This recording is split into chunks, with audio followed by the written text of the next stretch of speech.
So uncertain about doing this. I'm delighted that Arena Litzenberger has agreed to help out and to either correct my mistakes tonight or make additional points that I overlooked or didn't stress enough. So great to have Arena with us this evening. Thank you, Karen. I'll try to pitch in and say something if I think is appropriate. Be kind, Arena. If So it's your match, if it's your mistake, you're gonna be grilled. anyway, I think it's time for us to get underway. Stephanie, did you want to make any opening remarks or should we just launch into it?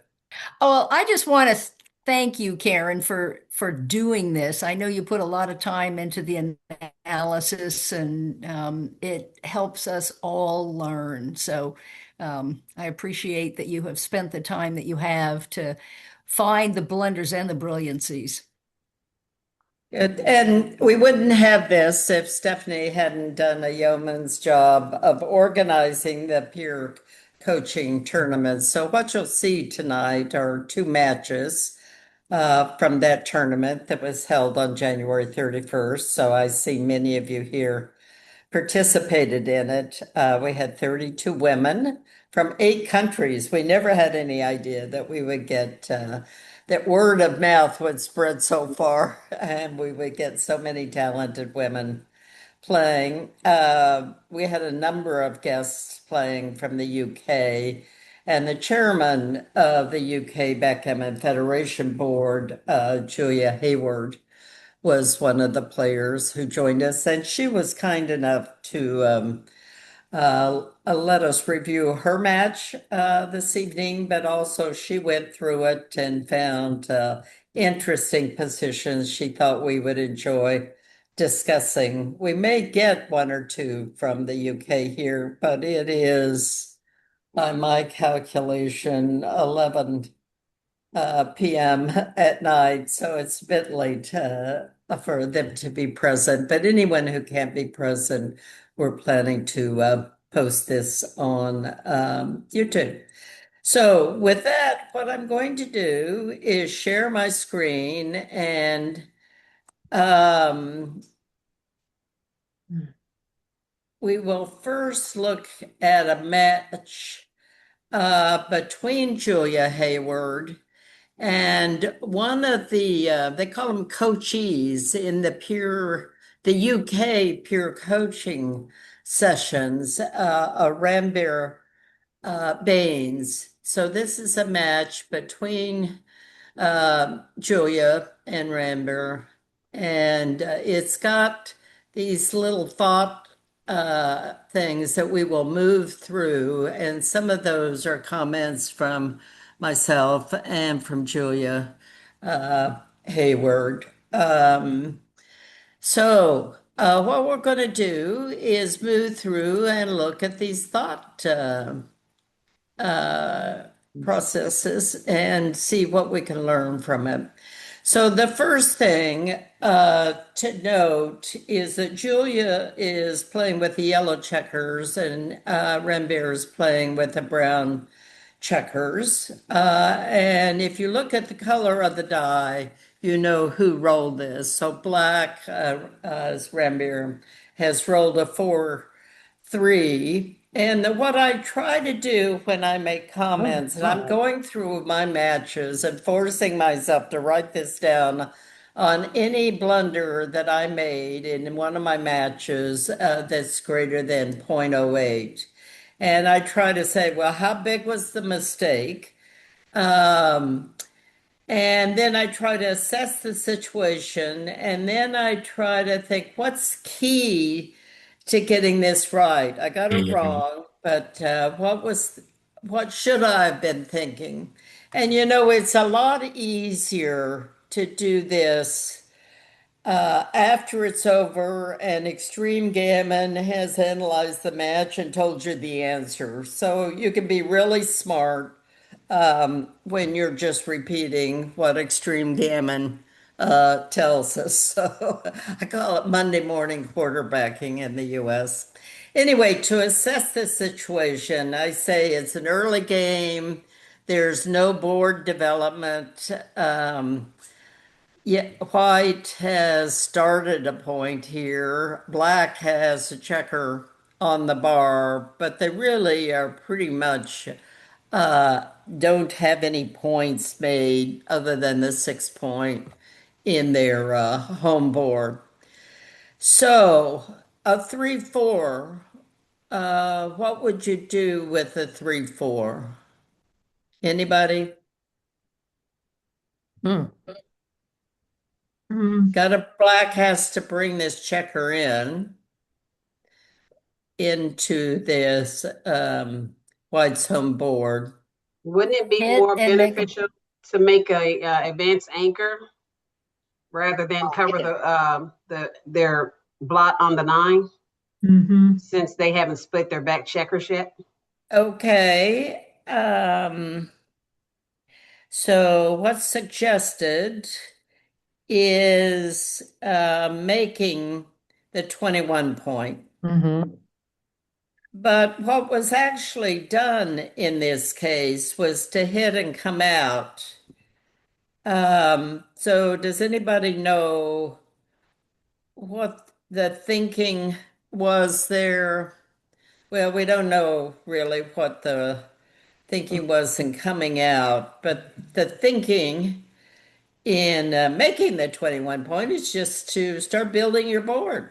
So you got a defensive anchor, and I always try to do that, either make an offensive point or make a defensive anchor. But once I get a defensive anchor, I can kind of play more boldly because I know I can always get back in. So that was an easy one.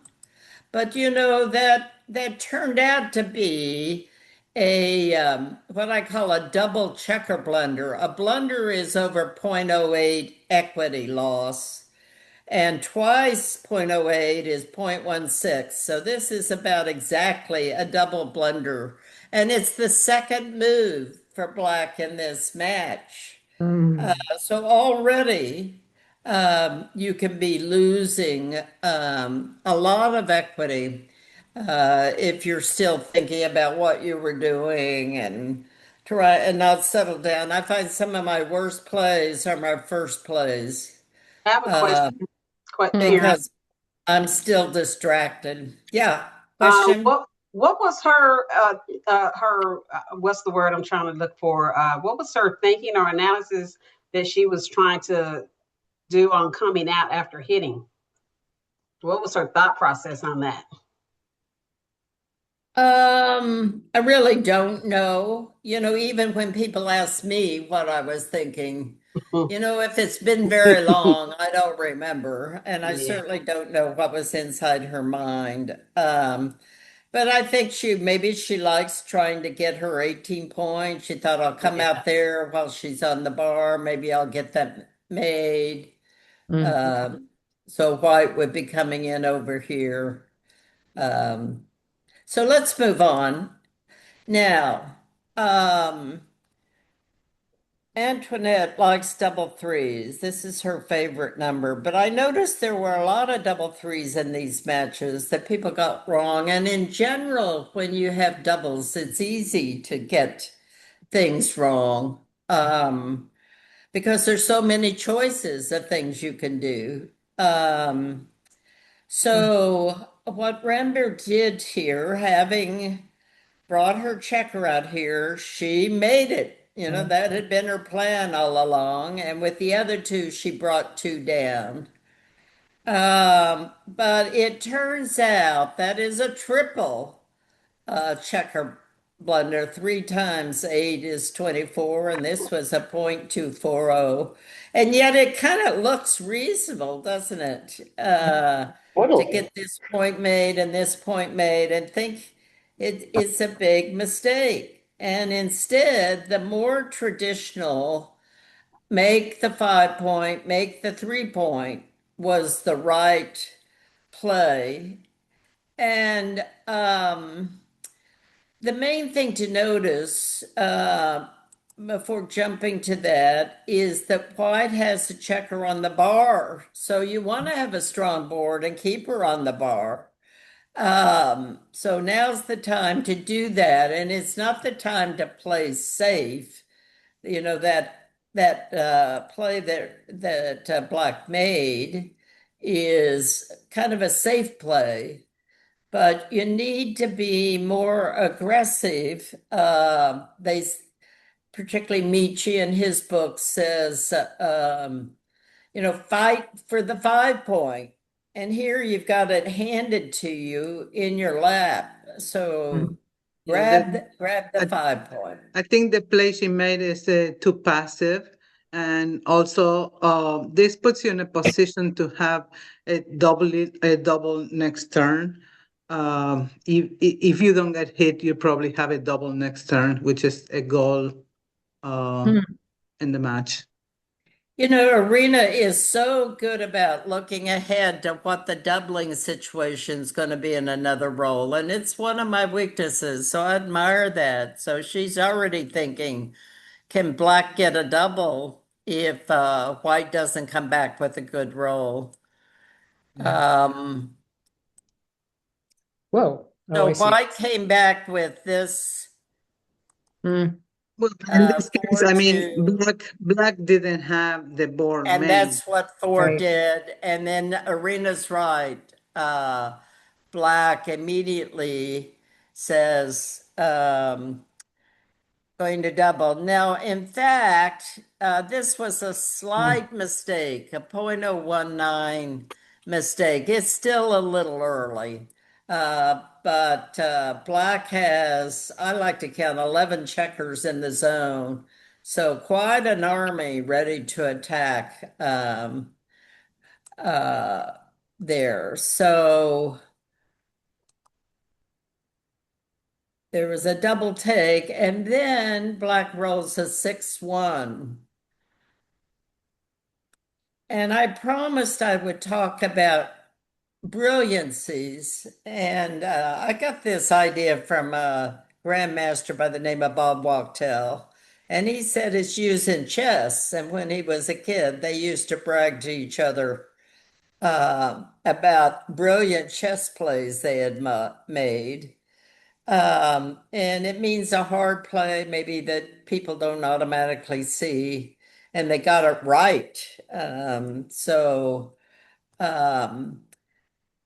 The 6-1, Black did in fact make that, winding up with this, but you know,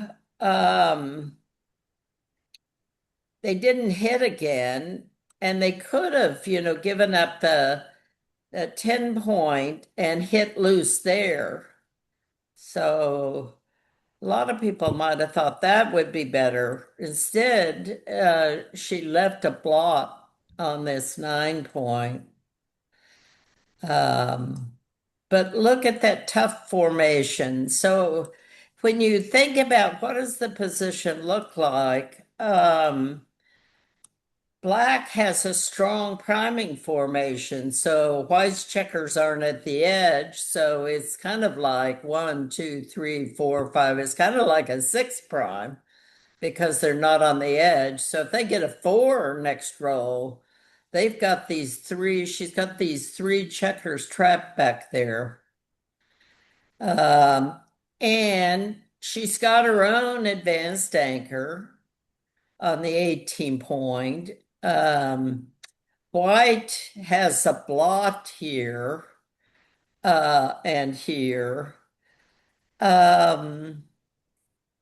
So this is a good time for Black to take some more risk rather than trying a blitzing game, try a priming game. You see that coming in. Irina, anything else you'd add to that? You're muted. No, I think you got it perfect. The point I also notice is see these 3 white checkers, they're separated from the rest of White's checkers, whereas Black's checkers are pretty close together, and they call that connectivity, or sometimes it's called communication. And in the military, when part of your army is shut off from the rest of your army, they're in trouble. Mm. So you want to keep them in communication. So black is helping block these three checkers back there. And that's black's game plan. They're going to win by containing these three back checkers. Mhm. Okay. Here we go with more double threes. So black has double threes again. Well, Mm. what do we know about this situation? Black is 38 pips ahead in the race now. She's got 12 checkers in the zone. You have it on final. Put initial position. There you go. Yeah, there we go. Thank you. Hmm. Yeah. The key for this is that the game is double already, so you want to be more aggressive and build your board.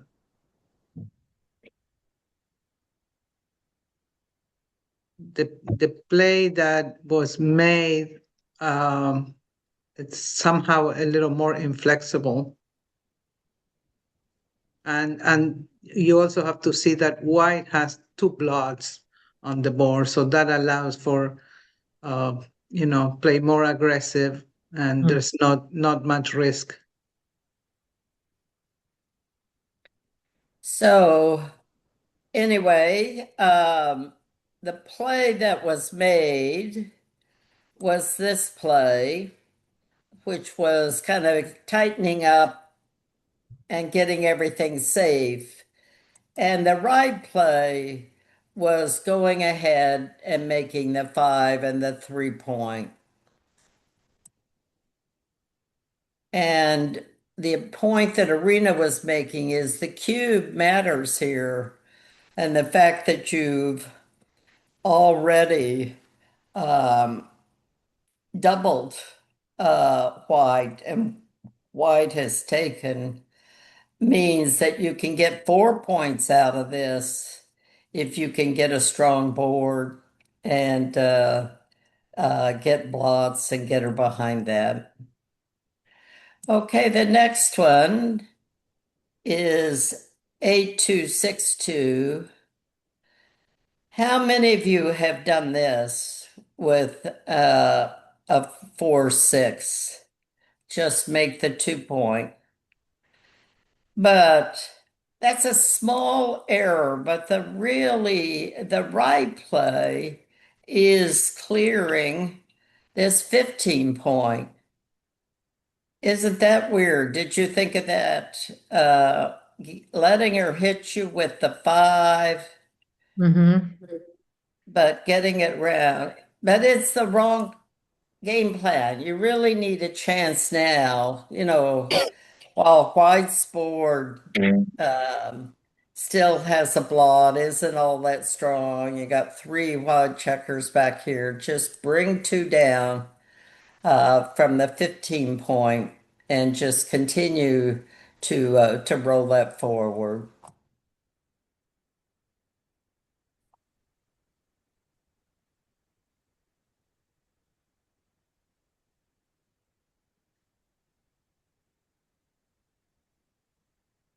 So white's in trouble, right?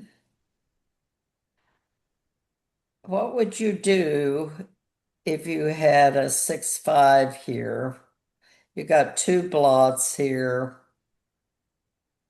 So you can hit, but then you're going to have all these blots. 1, 2, 3, 4, 5, 6. But white came up with a brilliant play. So we have an example. Yeah, Augusta, did you want to make a point? Well, I was just going to think, even though there's a blockade with black, there's not a lot of boardage with black. And obviously right now, white's not going to win at a race. You know, it's not a racing position for white. So why not double hit? I mean, Oh, so yes, you're it's very asking body. why white doesn't recube? No, I'm asking why the, you know, I think the double hit, even though it's super body, isn't the double hit it? I think, The Okay, double hit is so the correct play. yeah, because there's no board built on either side at this point. It seems like Yeah. you've very so risky, and white needs to take a bold move at this point. Augusta Because found the right. even if checkers get recycled back, there's a lot of empty board space to come back in on black, and it offers a lot more timing, even if they do get hit. So Julia said, and she was playing the white checkers, this is a very difficult to find for intermediate players to take a chance, give up the anchor, hit on the 16, and go on and hit on the 10, and leave 1, 2, 3, 4, 5, 6 blots lying around. She says it looks insanely dangerous to give up the anchor and have 6 blots scattered around, but count the replies. Almost half don't even hit, leaving you with a lot of replies. Yes, especially with two, you put 2 on the bar. So it's only like, Yeah, so first of all, the good news, 4 numbers just fan, two double twos, double sixes, and 2 6. But anything that contains a 2 or 6 and come in with a 1 or 3 miss um, these blots. And if you don't do something, then black's going to make this prime and you're just going to die back here. I mean, you're just going to go in here and crunch. So you've got to get out of there. You've got to stop black. And she found a way to do that. Isn't that an amazing position? I definitely would call this a brilliancy. It's a brilliancy. Okay. Let's see. Yeah, here, I'm going to go back to the initial position here. Black rolls a double ones.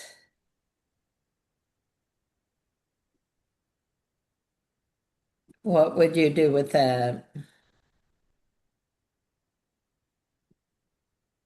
6 5 twice, and then 4 Yep. twice. Yep.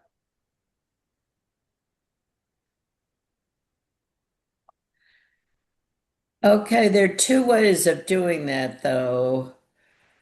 What black did was to move 2 of them to the 5 and then hit loose with the 4. And the right play was to hit 2 on the 5 and keep them going to the 4. Yeah. So here you don't have any blots and you put 2 checkers on the bar. So again, another brilliant play. It's a great roll to start with, but Ranbir found this play of just sliding it. And then you've got time while white struggles to come in to regroup. I mean, yeah.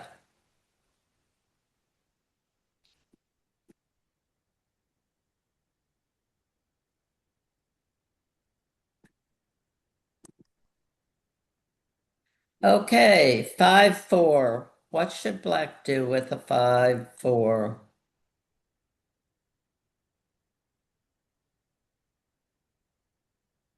Run.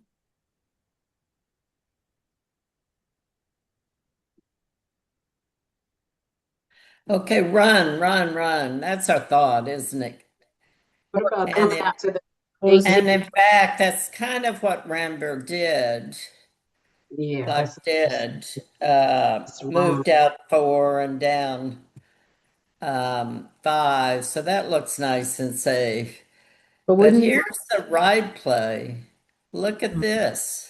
You know, make the point. Now she's got 2 on the bar, and you've got Mhm. 4 points made and lots of checkers to make the 5 point next time. Makes total sense.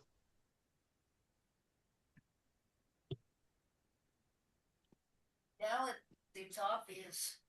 You increase the gammons significantly by making the point and bringing all the checkers while she's on the bar. Right. I don't know the percentages, one play versus the other, but it's Well, again, I'm cheating because I'm looking at them. But the play she made gets a gammon 41.6% of the time. And the right play gets a gammon 50.7, half of the time, more than half of the time. Well, the other thing I noticed is that if she were to roll double fives and get in, she can't get out with the other 2 5s Right. because they're blocked. So that's another added reason. Yep.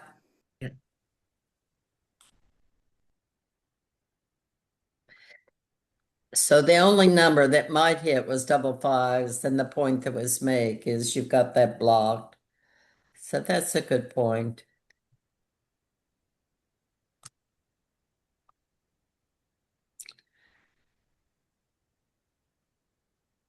So Black's now ahead in the race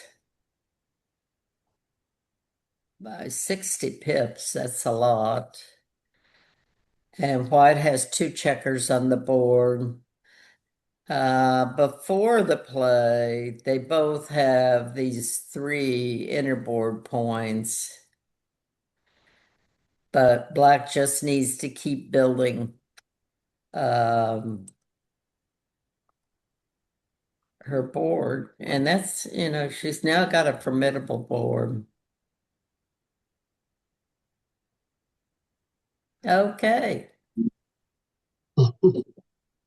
So your first instinct, you know, to run wasn't bad, but you need to think about it and see if there's something else. So here's again those double 3s, and this is White with double 3s.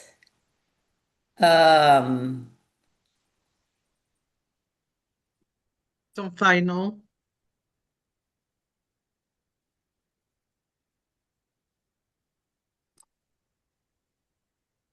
Can we see initial?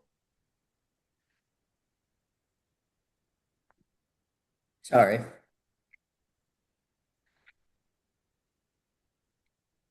So what would you do with double 3s here? 12 to 1. Doesn't go to 1. Oh. It doesn't. It's a nice try, but that's the first thing to check. But back up from Black. Is there anything? Here's 6 and here's 9 and here's 12. So then you found out that you can't hit. Well, the only way Black has to escape here is rolling a 6. So by moving the checker from the 17 to the 14, you have more hitting numbers in case Black rolls like 6-1, 6-2, 6-3, 6-4. Then you have 2 shots on that blood rather than 1. Right. So that's the key one. And then, you know, there's no need for it to stay on the 24 either. So you get more coverage this way. Keep separated but close together. Yeah. Diverse. Yes. So Black has 8 checkers off. And so you really need to contain this. And the great thing, this is what my philosophy is. A lot of people think you got to hit inside. And I think get out there in the outfield and catch this checker when it comes out. So that's my first strategy, is to flood the outfield rather than coming in here and then they jump past you and you got nothing to hit them. So black has 8 checkers off. You need to spread the white checkers out. And keep black from, and making black go through a minefield to get home. Well, the other thing is that if you leave your board intact and black escapes, but you get a 5-4, then you can close your board. And then if you hit black, you have Yeah. another advantage.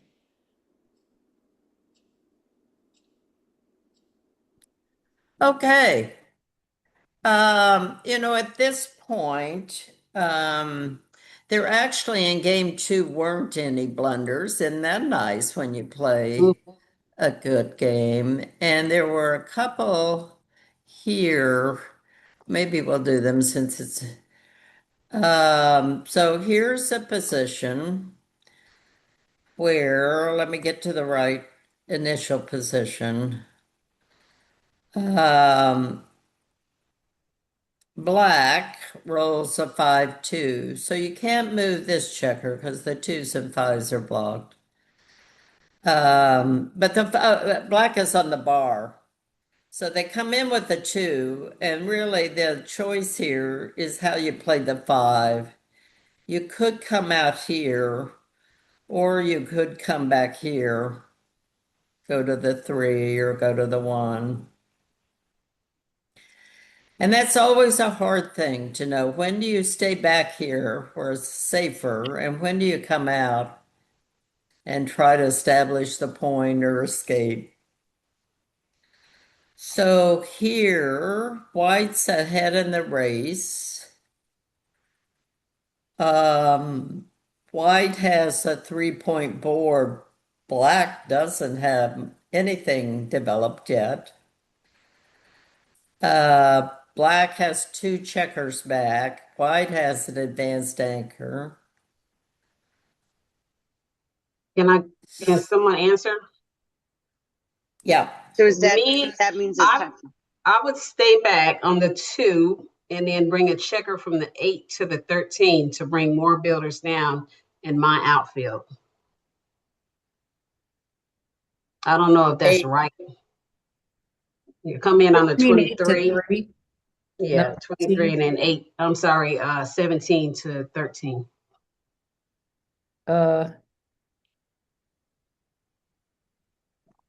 Yeah. So that's the right play. And I didn't look at the answer. Promise you I didn't. But was he on the bar first? But the main thing is here you're staying a little bit safer and waiting for a miracle like 2-3 or 6-5 or double 5s, getting out with 1. So Even an ace to make the 23 point. At this point, you want an anchor. You're a border at the risk of them white attacking is high. I'm sorry, I looked at it wrong. Was black already on the bar? Yeah. So, okay, I apologize. I looked at it wrong and I misspoke. I recant that answer. Well, you got the right answer, Michelle. Oh, I did? Yeah, you did. Okay. So the problem is when you jump out, also you're giving white good 6s. I think I'm feeling dyslexic because I'm moving in the total opposite direction. I'm sorry. yeah. Yeah, so that's if you go to the 18, white has good 6s to hit on the 18 point. And the other thing, if you come out to the bar, then white has 3s and 6s to hit here's and 4s and 5s to hit here. Yeah. So you've given her a good threes, fours, fives, and sixes, and I'm sure a lot of combinations of ones and twos. And then, of course, 1-2 is a beautiful move as well. Mm. Yeah. So that's another point, just basic diversification. You don't want to diversify good numbers for your opponent. Yeah.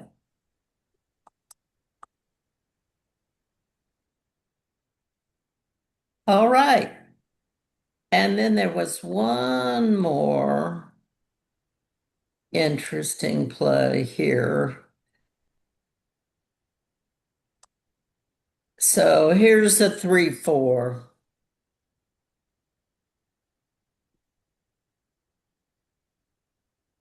I think this is a hard one to find the right answer.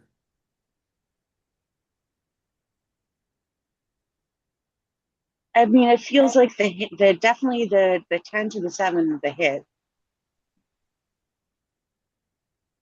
About a double hit, Okay. 10 to And either 7. double hit, yeah. 5 to And then 1. either 5 to 1 to be the double hit, because with 2 on the bar, there are so fewer responses. Like, there's no way to double hit. Yeah, this And is another one. black's board is empty. So this is in fact what she did. She hit with a 3 and then safety it. Okay. But again, white can play boldly, right? I actually looked up the McGrill safe play bold play. So there were 4 things that said you can play boldly. White has an advanced anchor on the 20 or 21 point. White has more inside points than black. Mm-hmm.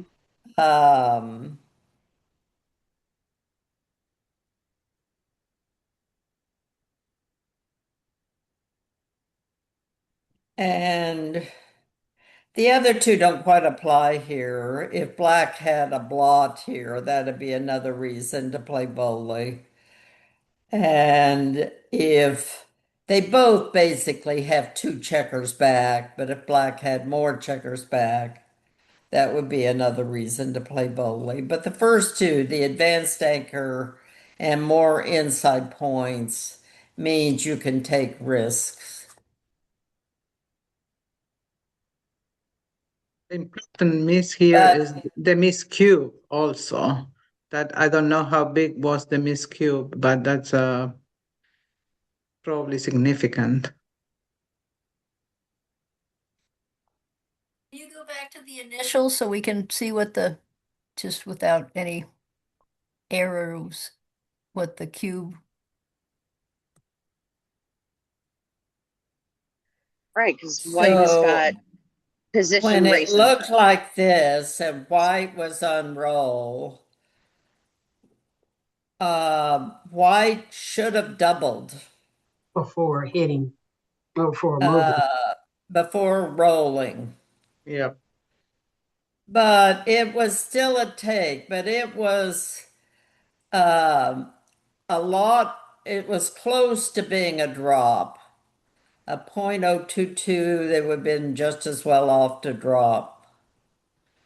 And white would have gained 0.173 equity by doubling rather than sitting there and not doubling.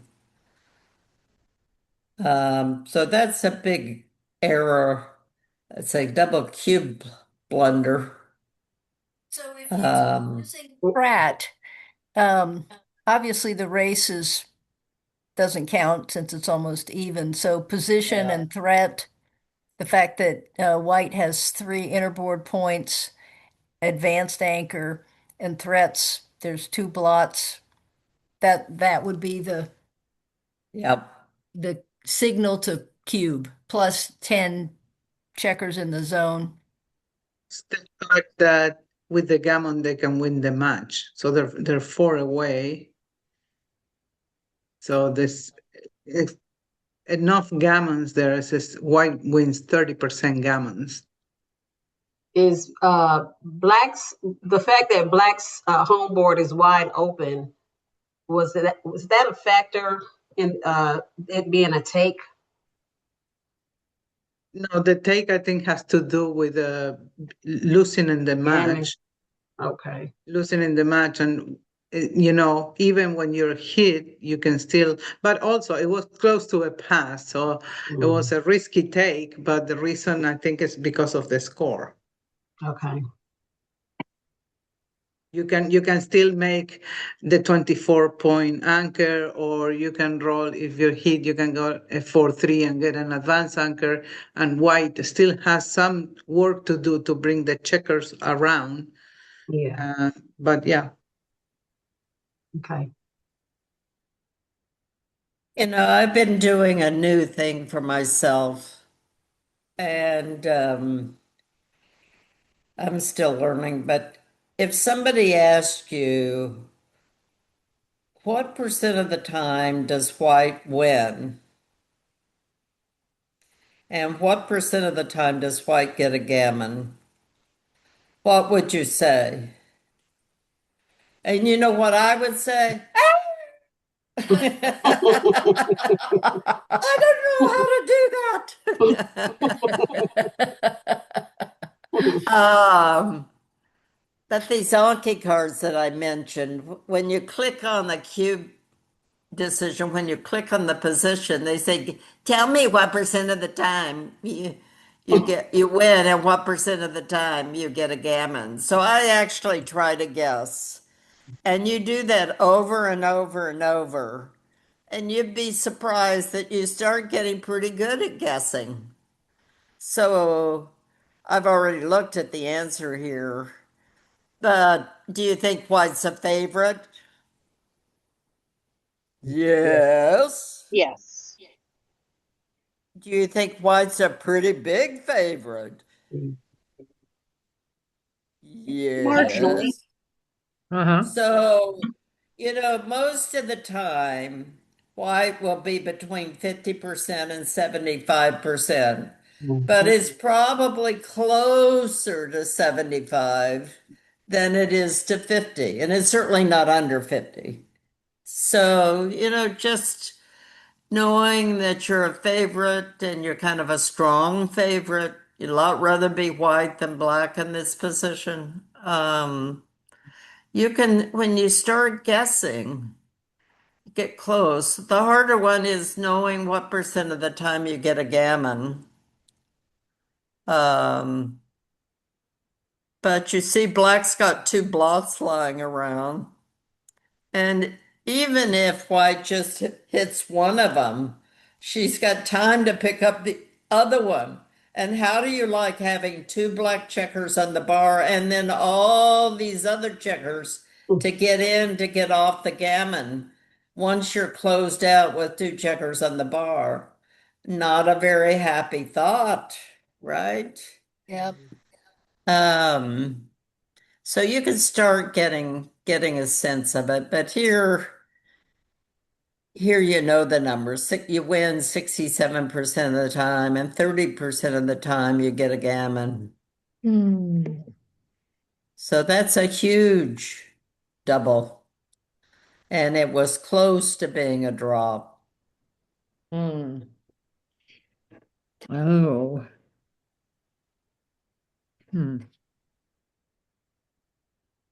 And this one,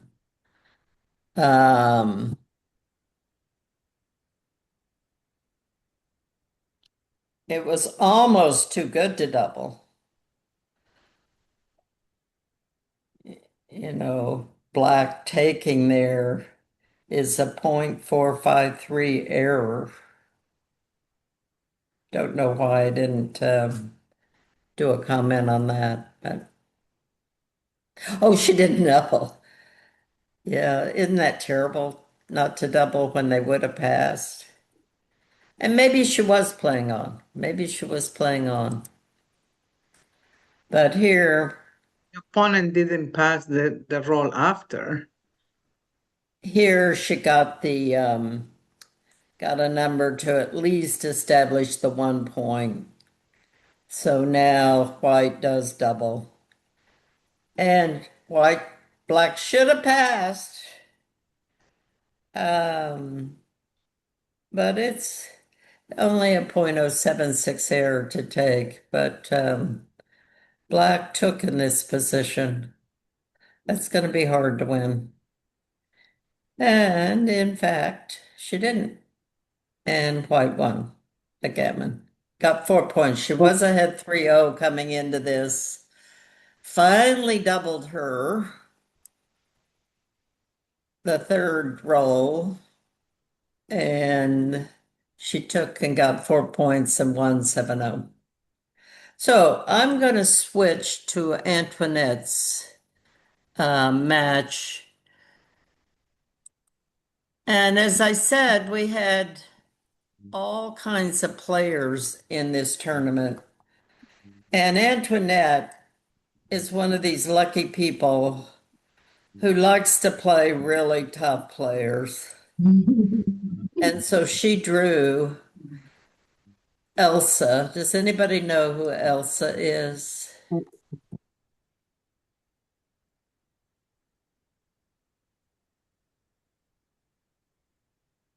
I do. She's an amazing player. She has She- she's from Czech Republic. She plays internationally. She has a master title from BMAB. I think And she may have been the first person to ever get a master's title. But the For main thing you? we know her is that she taught the ultimate backgammon champion how to play backgammon. I know And of course, she's participating in the WWB Cup. because he was 5 years old and he was her son.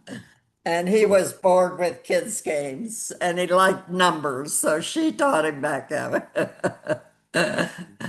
He's lucky. So, He's lucky. yeah, she's a great woman and he's a great son. So and an amazing player and teacher. So, okay. We're going to go through this match as long as we've got the patience and see this. Okay, so Antoinette is white, Eva Zizkova is black, playing the black checkers. So here's our Initial, please. oh. You got to keep reminding me. And this is the starting position. So here's the start. And what's your first instinct when you get a 2? Make that anchor. Oh, grab that anchor. Yes. You mean the bar point? But the And answer then the is 6 I actually see to hit.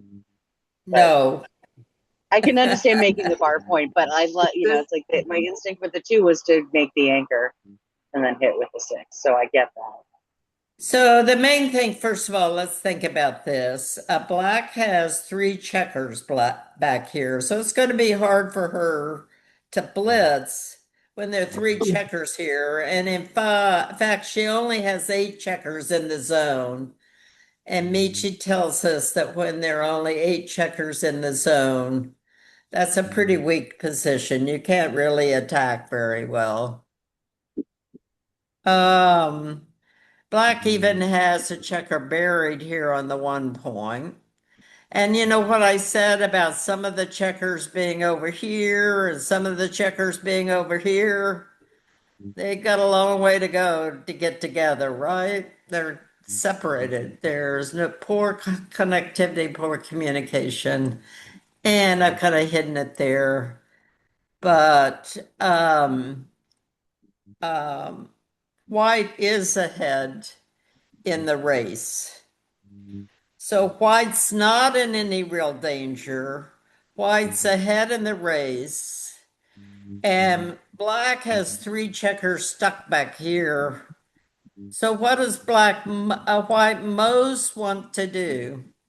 What's the white's Keep those best 3 game plan? Keep them Keep the trapped. 3 checkers back. Yeah. Containment or a hit? Keep the Prime. 3 checkers trapped and contain them. Oh. And you can do that best with what play?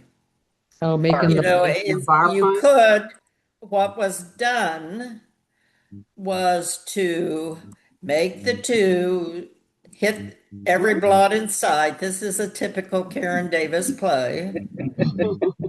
We must be related, KD. Yes.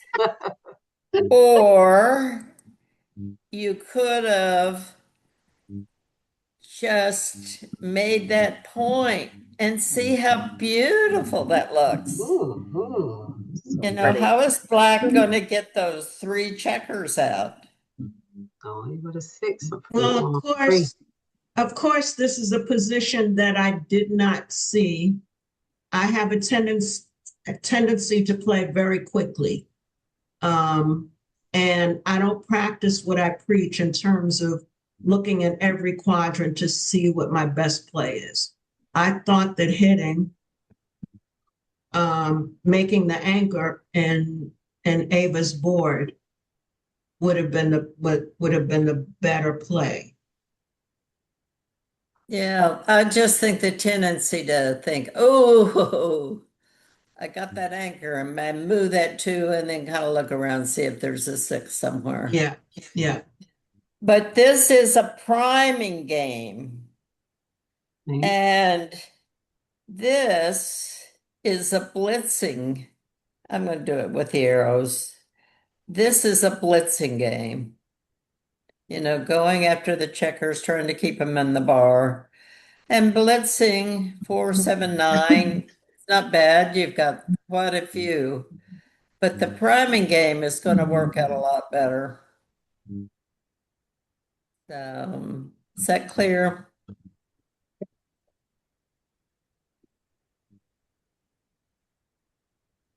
Yes, that's clear to me. Okay, now here's Eva getting the double 3s, which we know is a number that belongs to Antoinette. But How dare she get you know that there are always a lot of things you can do with doubles. So what would you do with this? Well, so tough. who has the best board? White, yellow, whichever one you want to call it. With that, who's ahead in the race? Yellow. Right. So Antoinette has the best board and she's ahead in the race. Antoinette has an advanced anchor. Mm-hmm. So sounds pretty good for Antoinette. And what does Black want to accomplish? Well, what's Antoinette's idea? She's going to run off of here and scramble home, right? Because she's going to have to go first because she's. I found this a very difficult play to make. Yeah. It feels like you're disconnecting the checkers. It's counterintuitive to me, the right play. So I think I would have made exactly Elsa's play because, you know, you have the anchor, you want to block 5s, so making 13, 10, 2. And then you feel like, you know, because you have the anchor, you can, you know, risk jumping out with 1 checker. So I don't know. I'm saying this is a difficult play for me. So this is what Eva did. She took 1 out, which is only going to get hit by 2s and 9s, and she still has an anchor even if she gets hit. But it turns out, I wouldn't have ever thought of this either.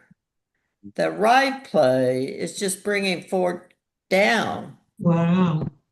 So now you're blocking Antoinette from leaving the 5 point, or if she leaves, you got 1 more builder to hit her with. But doesn't it get accomplished with just having the 2 down?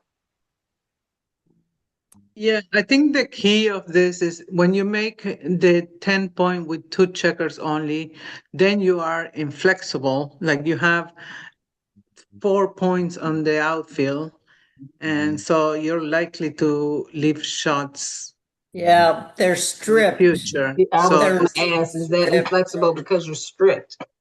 yeah, Okay.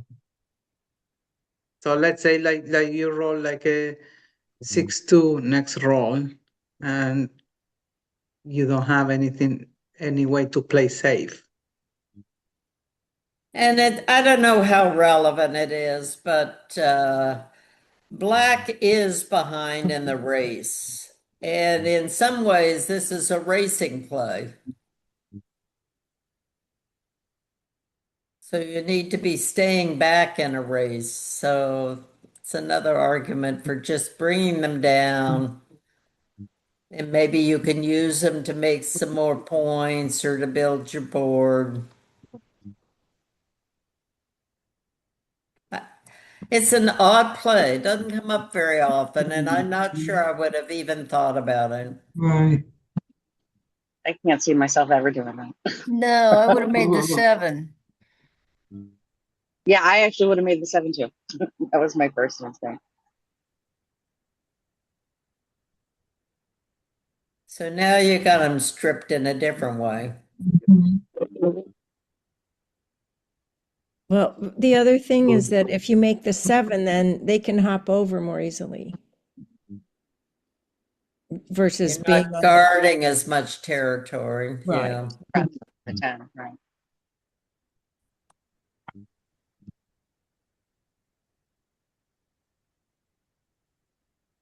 Anyway, tough play.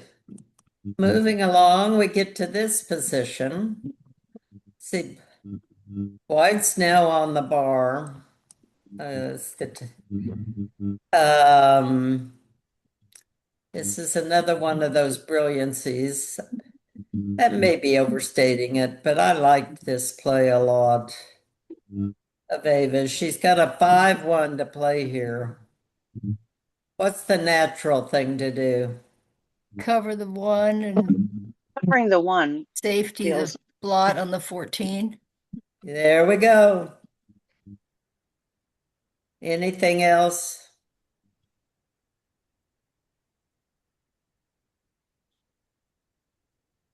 I mean, just for the sake of being on the board, I think you've got to cover the 1. And safety the 15. Okay, I can't see. I mean, I can't imagine the 2014 doing better.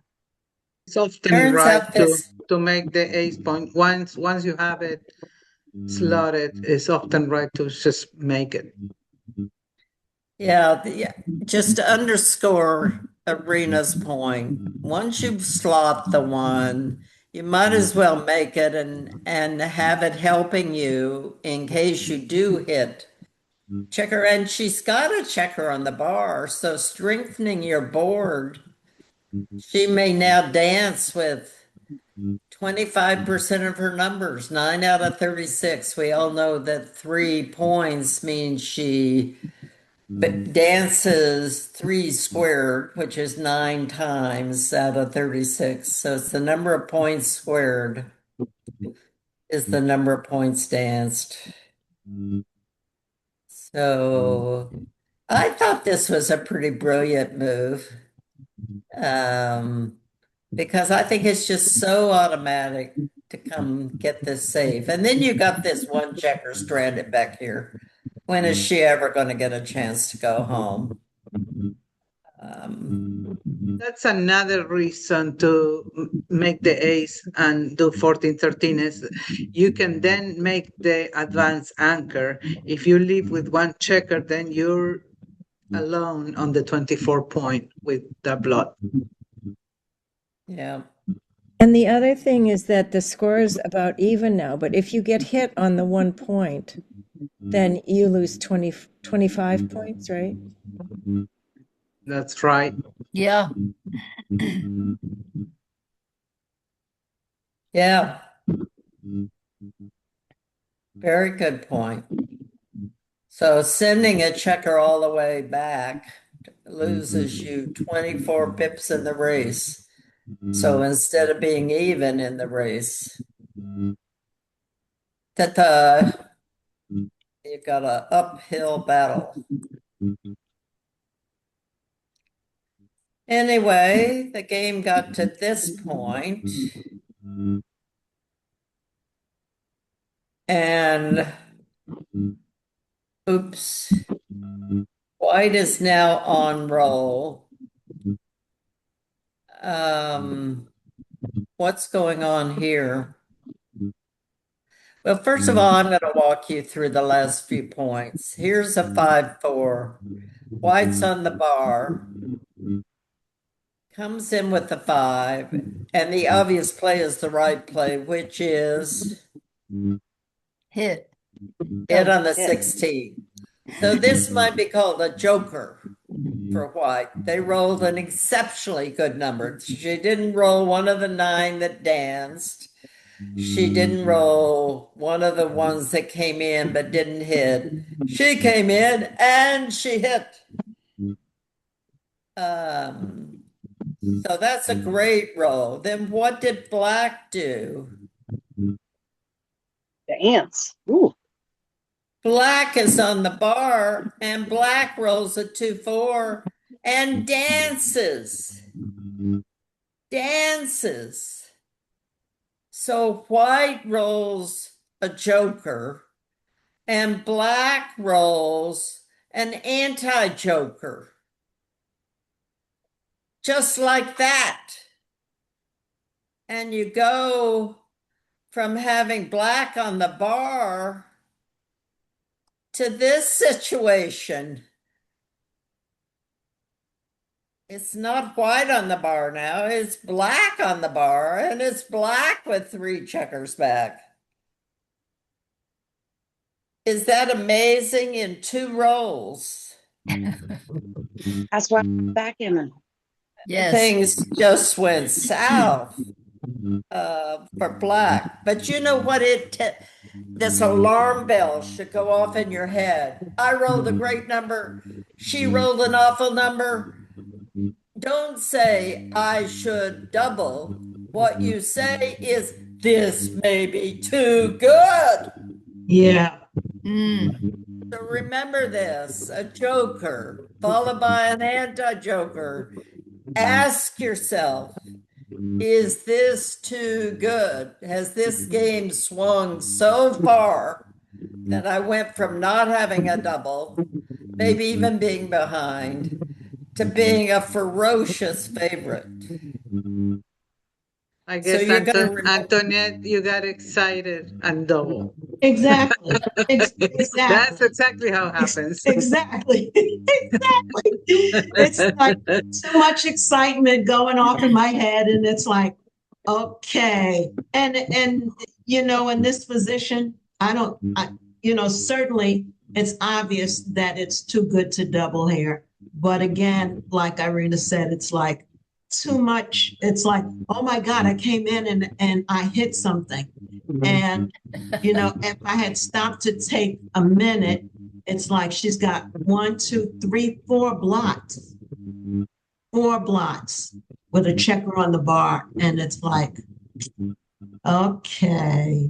And you've got 1s and 5s to hit over here, and plus the 2, 3. You've got 1, 2s to hit here, and 8s, and 11s. And you've got 5s and 6s.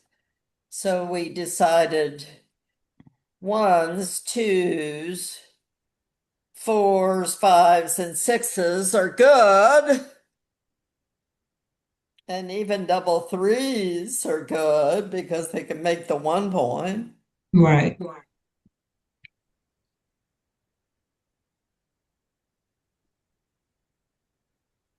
But yeah, you were so depressed, you were losing.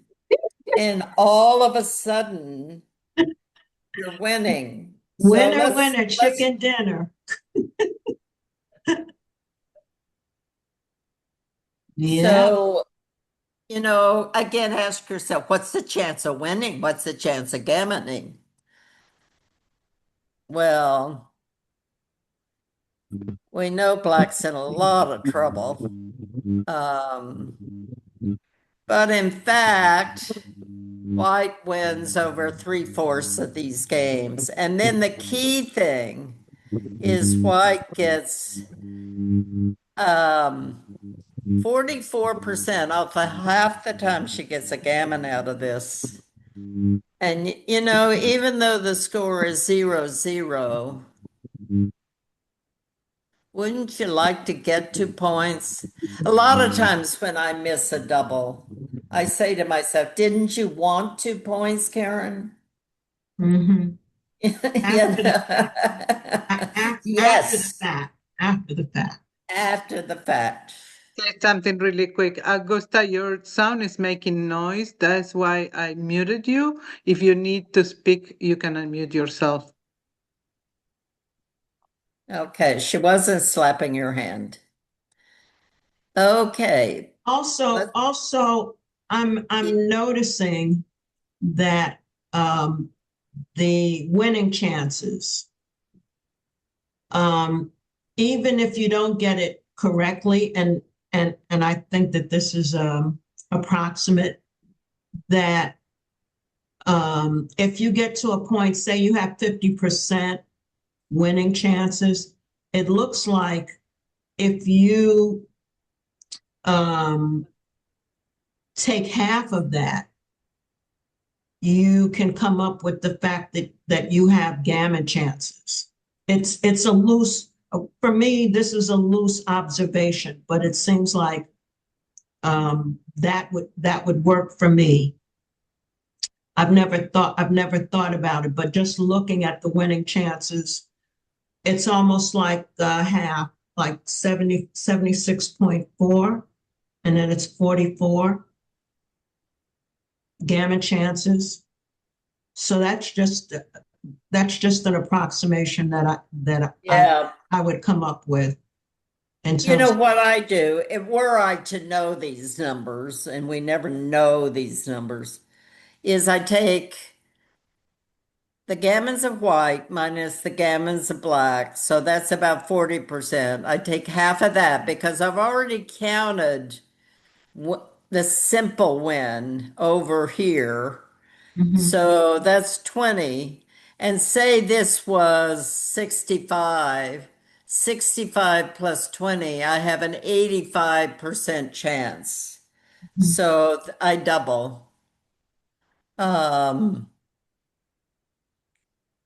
Or say it's, 60% plus 20%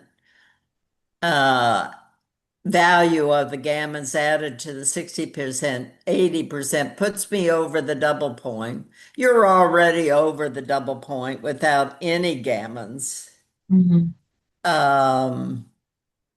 But those gammons, that extra 20 makes you basically 96% chance of winning this or of getting the equity. Yeah. KD, your Greek is very good. Does anybody know what she's?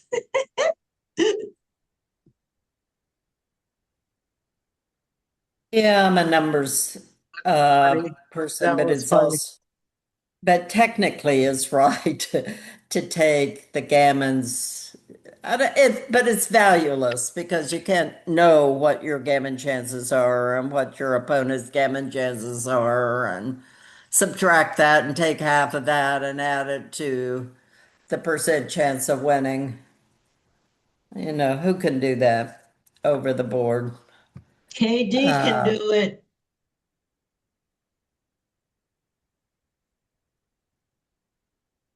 But the main thing is you can know when you got a super good roll and when they got a super bad roll. And then you can stop yourself and say, oh, my heart, be with me. Slow Yeah. down. Yeah. All of a sudden I'm winning. But maybe I'm winning so much that I need to play on for a gammon. I thought the point that Antoinette was going to make is you can always decide next time to double them out. maybe you hit loose and she hits back. Probably you can still double and she still has to drop. So, So playing on what happened. yeah.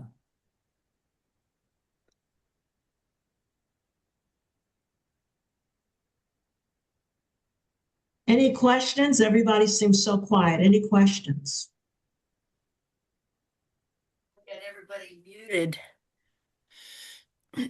Well, we'll do about 10 more minutes of this and then we'll stop. But here's another position. Oh, we've already done this. Yeah, we did that one. So Antoinette doubled her out at this point. So let's see if there's anything quickly in the next game. There were how many games here? 5 games. And Ava was extremely happy that I doubled, as I would have been in her position. Yeah. But you can see that Antoinette marched her way to winning this match anyway, little by little, whether she got it one at a time or two at a time, she ground it out. Okay. Here are double threes. I thought I found double threes for Antoinette. And I misplayed it. So, what would Antoinette do with these threes? I know I should have made 2 points is what I should have done. And what she did make the 3-point. That was good. But she brought 2 more down. Ugly. And what she could have done, and that both increased her chances of getting a gammon and increased her chance of winning. Mm-hmm.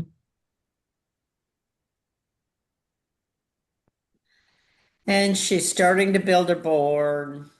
It increases her chances of getting a gammon, even though black does have an advanced anchor. I actually found this position hard to feel comfortable with. With 3 blots. 3 blots. Yeah, yeah. Because, she doesn't, once she makes the point, she'll have the better board.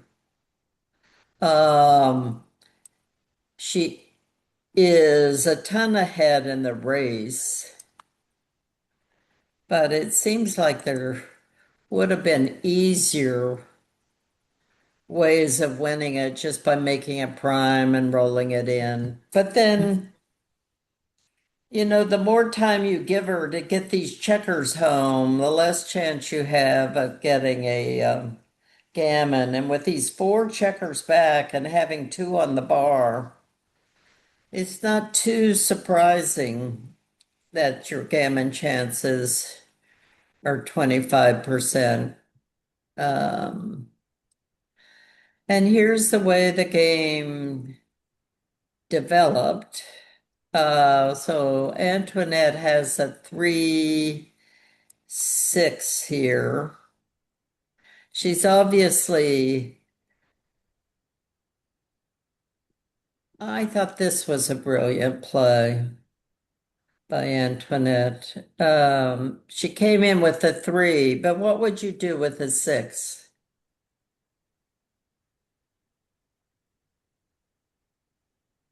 Run.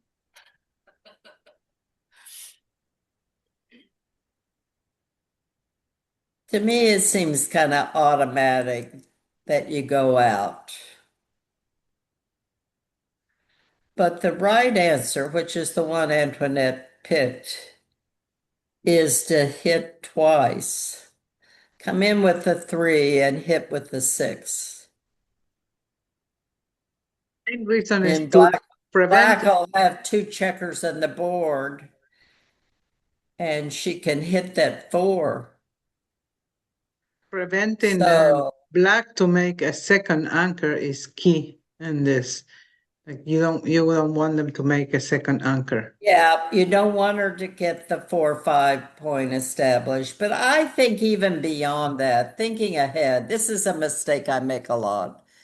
It's hard to bear in when you've got these gaps, you've got these holes. And it's better to start making that 4 point now when, she doesn't have much of a board. Yes. She's likely 2/3 chances of missing you. And even if she hits you, You're a favorite to come in. you're a favorite to come in. So fighting for that 4 point makes it easier a long time from now. It's a good time to start that point, and get a strong, not only have a stronger board, but it's mostly to be able to bear in safely. And so these gaps should worry you. 6 and 3. I got nothing on the 5 or the 4.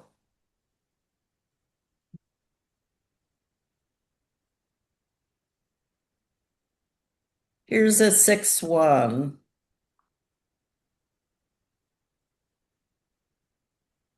Again, what's your instinct? What's your first instinct?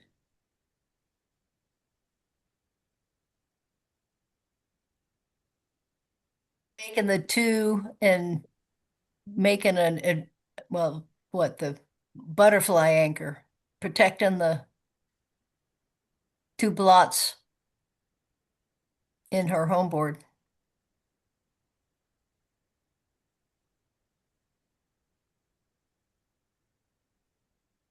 So making this anchor, the butterfly anchor on the 3 point, I think all of us think we would do that.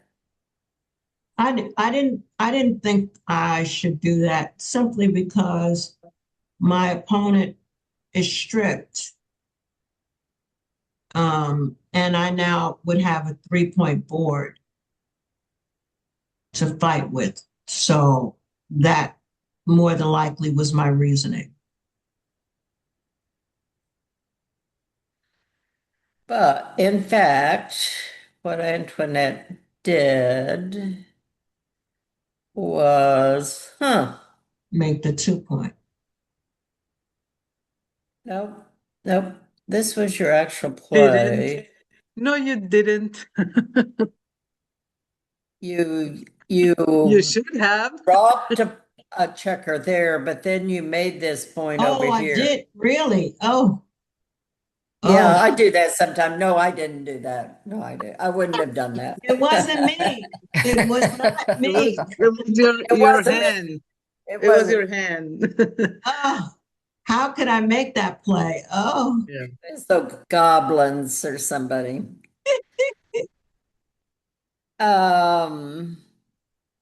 So that oh, the right play was in fact making this point. So yeah. then I tried to figure out why is that right? I mean, we all say don't bury checkers behind their checkers. So the main thing is you think about this as you did. Black has 4-5, white has 2 checkers back, black has 5 checkers back. But you want to get, the game plan is to get these checkers away. And if you make the 23 point, Yeah. now you can get out with 4s. If you don't make the 23, the butterfly anchor, you can get out with 4s and 5s. Yeah, And you can move up with 2s and 3s. yeah. Or you can jump with 3-6 or 2-6. So you cut the number of numbers you can get out and away Yeah. by building this. And then what are you going to do? You're going to sit there and you're just going to crunch. You're just going to bring these checkers in, crunch, crunch, crunch, crunch, crunch. Dump them behind, dump them behind. Yes, Yeah, ma'am. you don't want that. So I call these things broken primes because they got holes in them. Yeah. Otherwise, they'd be primes. But you want to keep this broken prime and you want to get out there. And then black cracks, cracks, cracks. I love the sound of cracking boards. So it's hard for black. As long as you can keep up these points, then black can't get out and black crunches. Um, so you got to take chances on getting out of there. The worst that can happen is they'll hit you and put you back where you are now. Yeah. And look what happened. Even though I made a mistake, she rolled double fives and she has to break. Yeah, that's not fair, Antoinette, looking at. But you know, she can play. She rolls double fives.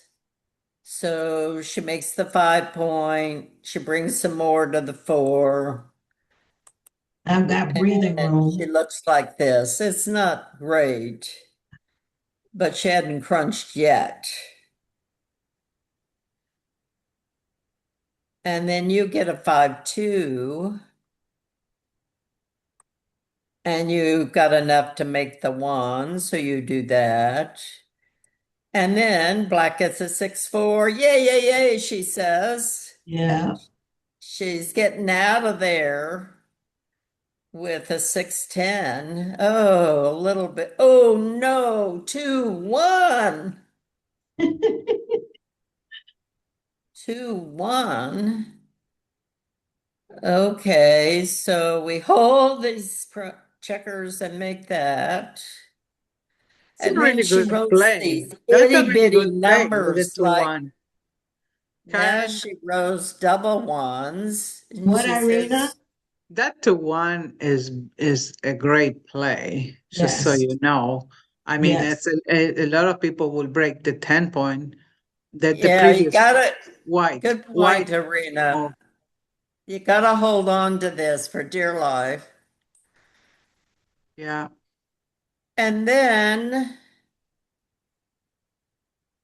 Antoinette is so happy that Black's game has gone downhill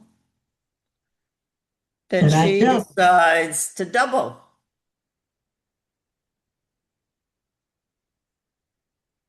It's very optimistic. So, who has the better board? Black. Who has checkers buried on the 1 and 2? Why? Who's got no flexibility and all her points stripped?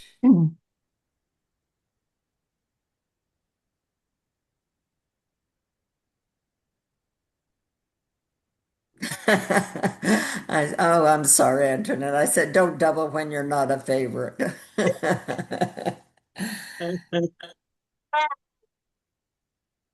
But I can see, she's thinking about her necklace and she's going to move 4 to 7 and these checkers here and here. And she just knows if she rubs this necklace, she will get double 3. She'll get out. Yeah. And it could happen. It Yes, it could, could. but it didn't. So She did. Brown She rolled double did. threes. Brown rolled double threes. Double threes. Can you go back to the initial? Thank you. So, like I say with this, um, well, I would have brought 2 out and made the 1, but she brought 1 out, made the 1, and hit on the 3. No, but I'm she did not not right make the one. either. She did not make the one, making the one is the correct play. Yeah, but my play was a blunder too. I would have gone out to both of them to the 18 and make the one. But the right play was going out with one, making the one, and hitting loose on the 3. And what she did was go out with 2, come in 8-5 and attack on the 3.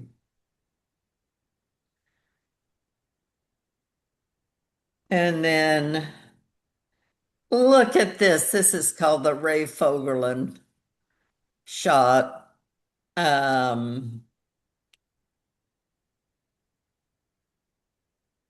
So she comes in with a 2-6.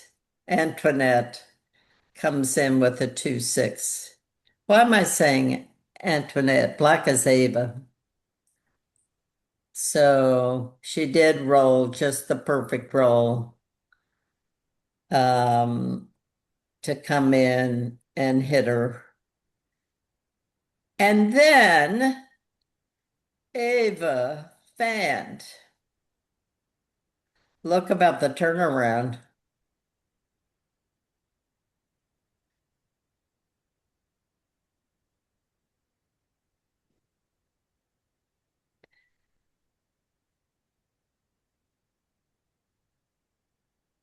What is the right move here? Oh, that's the final.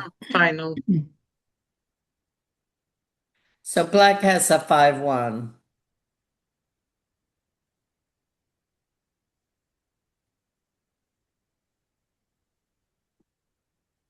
Yeah, make the 13.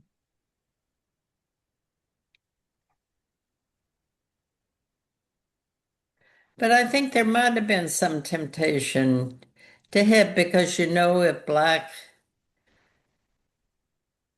if white gets away, it's gonna win. But anyway, Eva plays safe and makes her midpoint. And then Antoinette has another winning strategy. Wow. And that's called rolling double sixes.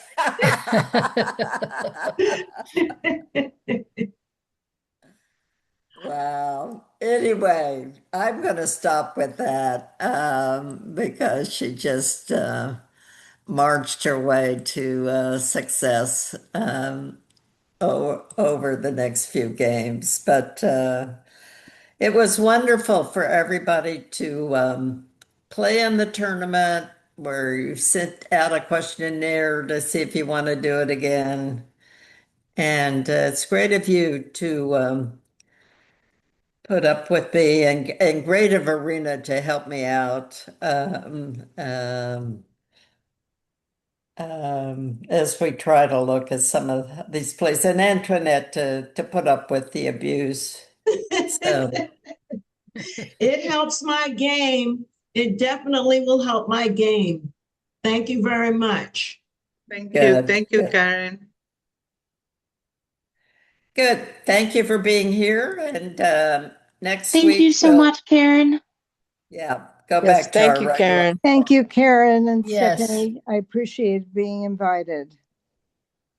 Absolutely. Yes. Thank you. It was a lot of fun. I feel like I learned a lot. Definitely. Yeah. And Irina, it was good to have your input here as well. So I Thank appreciate you. you. And joining in. Stephanie will send around these 2 match files in case you want to go over them or spend more time trying to understand them. And like I say, all of the positions I've commented on, you can click on. So. And if any of you haven't submitted your survey on the tournament, please send them in. So, all right. Thank you, Karen. Thank you, Irina. And thank you, Antoinette. Thank you. Yeah. Good night, all. Good Good night. night. Night, everyone. Good night. Thanks, everybody.